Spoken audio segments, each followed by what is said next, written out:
નમસ્કાર. ઘણીવાર એવું થાય છે ને કે શરીરમાં શક્તિ અને સ્ફૂર્તિ ઓછી લાગે અથવા તો પાચનની તકલીફ રહે. તો બસ આજે આપણે એક એવા જ ઘરેલું, પરંપરાગત, આયુર્વેદિક ટોનિક વિશે વાત કરવાના છીએ જે આ બધી સમસ્યાઓમાં મદદ કરી શકે છે. અને સૌથી સારી વાત એ છે કે તેને ઘરે બનાવવું ખૂબ જ સરળ છે. તો ચાલો આખી રીતને સમજીએ. આપણા બધાના મનમાં ક્યારેક ને ક્યારેક આ સવાલ તો આવે જ છે. શું ખરેખર એવો કોઈ દેશી નુસ્ખો છે જે બહારની દવાઓ વગર શરીરને તાકાત અને તાજગી આપી શકે? તો જવાબ છે હા. આજે આપણે જે જોવાના છીએ ને એ કોઈ નવી વાત નથી, પણ સદીઓ જૂનો, અજમાવેલો અને પરંપરાગત ઉપાય છે. તો સવાલ એ થાય કે આ ટોનિકમાં એવું તો શું ખાસ છે? એનો આખો જાદુ છે એના ઘટકોમાં. આ ટોનિકનો પાયો છે કેટલીક ખૂબ જ શક્તિશાળી આયુર્વેદિક ઔષધિઓ. આ એવી ઔષધિઓ છે જેનો ઉપયોગ આપણા વડવાઓ વર્ષોથી કરતા આવ્યા છે. ચાલો એક પછી એક બધા ઘટકો પર નજર કરીએ. જુઓ, આ છે લિસ્ટનો પહેલો ભાગ. અરડુસી, મીઠો લીમડો, ગળો, અર્જુનછાલ, જેઠીમધ, શતાવરી, અશ્વગંધા અને બ્રાહ્મી. આ બધા જ નામ જાણીતા છે અને દરેકના પોતાના અદ્ભુત ફાયદા છે. અને તમે એક વાત નોટ કરી? આ બધી જ મુખ્ય ઔષધિઓ સરખા ભાગે એટલે કે 3-3 ચમચી લેવાની છે. સારું, તો આ તો થઈ મુખ્ય ઔષધિઓની વાત. હવે વારો છે કેટલાક એવા મસાલાનો જે આપણા રસોડામાં જ મળી જાય છે, જેમ કે અજમો, હિંગ, મરી અને સૂંઠ, જે પાચન માટે ઉત્તમ છે. પણ આ લિસ્ટમાં એક વસ્તુ ખાસ ધ્યાન આપવા જેવી છે: કાળી જીરી અને વાવળિંગનું મિશ્રણ. એને એમ જ નથી નાખી દેવાનું. એને તૈયાર કરવાની એક ખાસ રીત છે જે આપણે આગળ સમજીશું. ઓકે, તો હવે બધી સામગ્રી ભેગી થઈ ગઈ છે.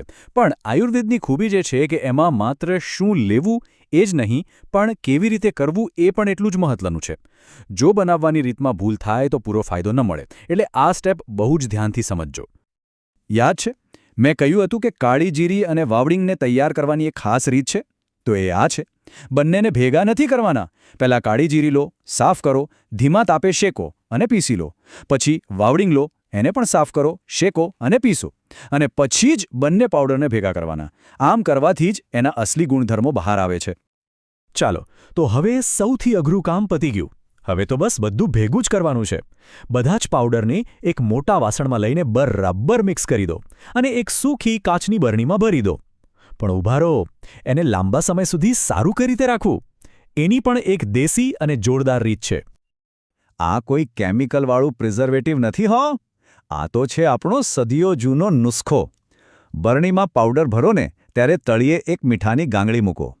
પછી અડધો પાવડર ભરીને વચ્ચે એક ગાંગડી અને છેક ઉપર ત્રીજી ગાંગડી. બસ આનાથી ભેજ નહીં લાગે અને તમારું ટોનિક મહિનાઓ સુધી એકદમ તાજું અને અસરકારક રહેશે. તો આપણું ટોનિક બનીને તૈયાર છે. સુગંધ પણ સરસ આવતી હશે. પણ હવે સૌથી જરૂરી વાત, એને લેવું કઈ રીતે અને કેટલું? કારણ કે સાચી માત્રા અને સાચી રીત વગર કોઈ પણ ઔષધિ ધાર્યું પરિણામ ન આપે. આમાં ડોઝ ઉંમર પ્રમાણે નક્કી થાય છે, એટલે ધ્યાનથી સાંભળજો. જો ઘરમાં 5 થી 10 વર્ષનો બાળક હોય તો એના માટે ફક્ત 1 કાબુલી ચણાના દાણા જેટલું. 10 થી 15 વર્ષના હોય તો 2 દાણા જેટલું. અને 15 વર્ષથી મોટી ઉંમરના કોઈપણ વ્યક્તિ માટે 4 કાબુલી ચણા જેટલું પ્રમાણ લેવાનું છે. અને લેવાની રીત તો એકદમ સહેલી છે. રોજ સવારે ઉઠીને નરણા કોઠે એટલે કે કશું પણ ખાધા પીધા પહેલાં બસ પોતાની ઉંમર પ્રમાણેનો ડોઝ લો, એને નવશેકા પાણીમાં ઓગાળો અને પી જાઓ. કહેવાય છે કે ખાલી પેટે લેવાથી શરીર એને સૌથી સારી રીતે શોષી લે છે. સારું, તો બધી સારી વાતો તો કરી લીધી. પણ હવે સૌથી અગત્યની વાત, સાવચેતીઓ. કોઈ પણ ઉપચાર હોય એને આંખ બંધ કરીને શરૂ ન કરવો જોઈએ. એટલે આ ટોનિક વાપરતા પહેલાં અમુક બાબતો ખાસ ધ્યાનમાં રાખવી જરૂરી છે. આ સાવચેતી ખાસ કરીને નાના બાળકો માટે છે. જો તમે 10 વર્ષથી ઓછી ઉંમરના બાળક માટે આ મિશ્રણ બનાવી રહ્યા છો તો યાદ રાખજો, એમાં અર્જુન છાલનો પાવડર બિલકુલ નથી નાખવાનો. આ બહુ જ જરૂરી સૂચના છે, એને ભૂલતા નહીં. અને છેલ્લી પણ એટલી જ મહત્વની વાત, જુઓ, દરેકનું શરીર અલગ હોય છે. બની શકે કે જે વસ્તુ એકને માફક આવે એ બીજાને ન પણ આવે. એટલે જો તમને આ ટોનિક લીધા પછી કોઈ પણ તકલીફ લાગે તો તરત જ એને બંધ કરી દેજો અને કોઈ સારા વૈદ કે ડૉક્ટરની સલાહ જરૂર લેજો. આપણું સ્વાસ્થ્ય સૌથી પહેલાં છે. તો આ હતી આખા ટોનિકની વાત. પણ આ બધું જાણ્યા પછી મનમાં એક વિચાર આવે જ નહીં કે આજની આ ભાગદોડવાળી જિંદગીમાં આપણા વડવાઓનું આ જ્ઞાન, આ બધી પરંપરાઓનું સ્થાન ક્યાં છે? આનો જવાબ કદાચ આપણે બધાએ પોતાની અંદર જ શોધવાનો છે.